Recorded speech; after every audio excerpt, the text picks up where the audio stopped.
Monster Calls is directed by Juan Antonio Bayona. It's written by Patrick Ness, which is based on his own novel of the same name, and stars Louis McDougall, Felicity Jones, Sigourney Weaver, Toby Kebbell, and Liam Neeson. And The Monster Calls is about a young English boy named Connor O'Malley, played by Louis McDougall, whose mother, played by Felicity Jones, is terminally ill. So while trying to cope with his mom's condition, he's visited in the night by a monster whose intentions are yet at first unknown. Now, I will not say anything else about the plot of this movie because I feel like you'll really benefit if you don't know anything about it going in. I certainly didn't because I didn't read the book. But I will say this. Last year when Inside Out came out, that was the first movie to ever make me cry in a cinema. I just thought it was devastating. This year, A Monster Calls just became the second movie to make me cry in a cinema. Would I say that Inside Out and A Monster Calls are on the same level? No, of course not. I still think Inside Out is a masterpiece. However, A Monster Calls is still a great movie. It's emotionally powerful, it's gorgeous to look at, and it has maybe the best child actor of the year. First things first, no matter what the title tells you, do not go into this thinking it's going to be a monster movie. Really simply put, it's a cancer movie. And I know that sounds like a drag, and it is kind of a drag to watch, but it's not unbearable. And what makes this story work so well for me is that the story is so clearly told from Connor's point of view. You know, it's this young kid who just has no idea what to do and how to help his mother. But I really just love the storytelling in this movie. Every single character here feels so lived in and feels so complete, and every single one of them adds as well to Connor's character. I really don't want to say much about the writing and the plot of this film because there's so much to discover and I really don't want to spoil this. All I'll say is that it does explore themes related to loss and family, but I never think that it overstated any of these themes. It was really just right. And much of the balance that can be found in the story, much of the restraint here is thanks to the director J.A. Bayona, who again, you know, it's definitely a sad film told with a very sad tone. It will hit home for anyone who's lost somebody important to them, but J.A. Bayona never forgets that this is being seen through the eyes of a kid. So there are still brief moments of levity and scenes where you'll find yourself in awe, just like this kid. And for me, what that tells me is that J.A. Bayona is telling us that even at the end of somebody else's life, there's still so much we can discover, and I think that's a pretty hopeful, albeit bittersweet way of looking at things. But his direction really is great. Every scene is staged and blocked really, really well. And this is not a spoiler, there are animated sequences throughout the film that I really appreciate that they went the extra mile with that. They really made these animated sequences look unique. Now, with regard to how this movie is paced and structured, it kind of goes through a storybook kind of structure, if I can call it that,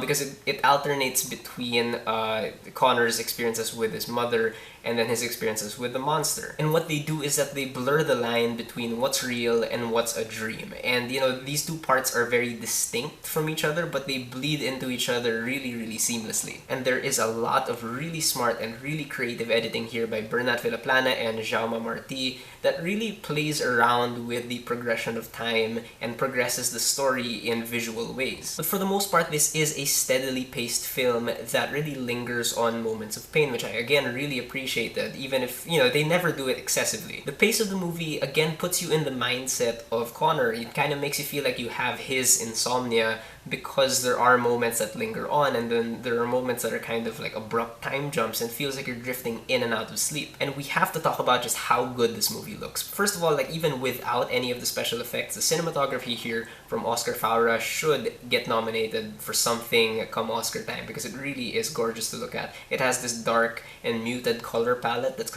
contrasted really well with some colorful production design when it comes to Connor's drawings or the colorful animated sequences. The makeup that they use on Felicity Jones as her character gets sicker and sicker is unsettlingly realistic. And then we get to the monster, who is just such an amazing CGI creation. He really looks like he's tangible. You could touch his bark and stuff.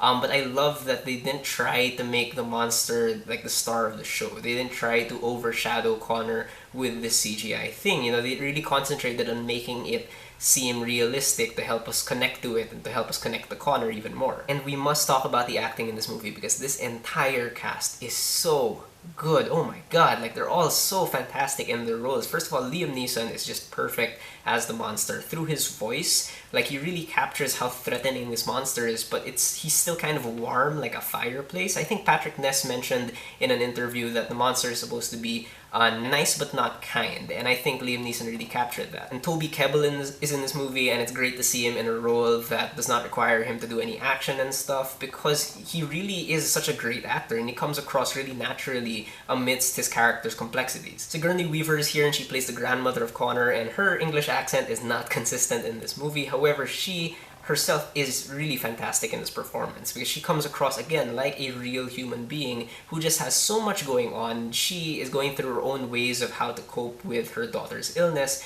and she just has to find that strength within her to carry on. Felicity Jones again just knocks it out of the park. She is so great in this movie, and she captures that really tricky middle ground between pain and fear and just joy and having hope for her son, and it's heartbreaking to watch, but it's so good. And finally, this kid, Lewis McDougall, I don't know how to pronounce your last name, I'm sorry, but he deserves an Oscar nomination. He is so good in this film. He is my favorite child performer of the year, next to Millie Bobby Brown from Stranger Things. I totally bought all of his pain, but this is not just one of those performances that relies on shouting. Like, so much of his pain is just through his eyes, through his facial expressions, and you can really tell he's acting because his interactions with all the other characters are different, and you can tell that he embodies this character and you feel like he's a real kid. I don't want to overhype Monster Calls though. I will acknowledge that there are some weaknesses in the script in my opinion. First of all, there's, the monster tells Connor a few stories in the movie, and I feel like the third story was a little bit of a wasted opportunity because it's really just not as long or memorable as the other two. But my bigger issue with the movie is that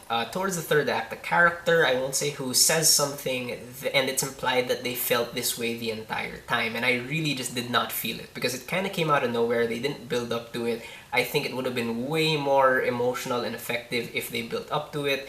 And then right after this happens, there's a bit too much exposition where we're being told how to feel instead of us being shown how to feel. But other than that, I still think Monster Calls is a great movie. It's still out for a few days in the Philippines, so please watch it if you can. Lastly, I have a friend who asked me if this is the kind of movie where he could recommend to his friend who had recently lost somebody, and if this movie would help them. And in my opinion, this movie is not going to ease your pain, but I think it will help you understand it a bit more, and hopefully that'll help. Alright, so those are my thoughts on A Monster Calls. If you guys have seen it, please tell me what you thought about it, and whether you agree with me or not, please leave me a comment. Let's have a conversation.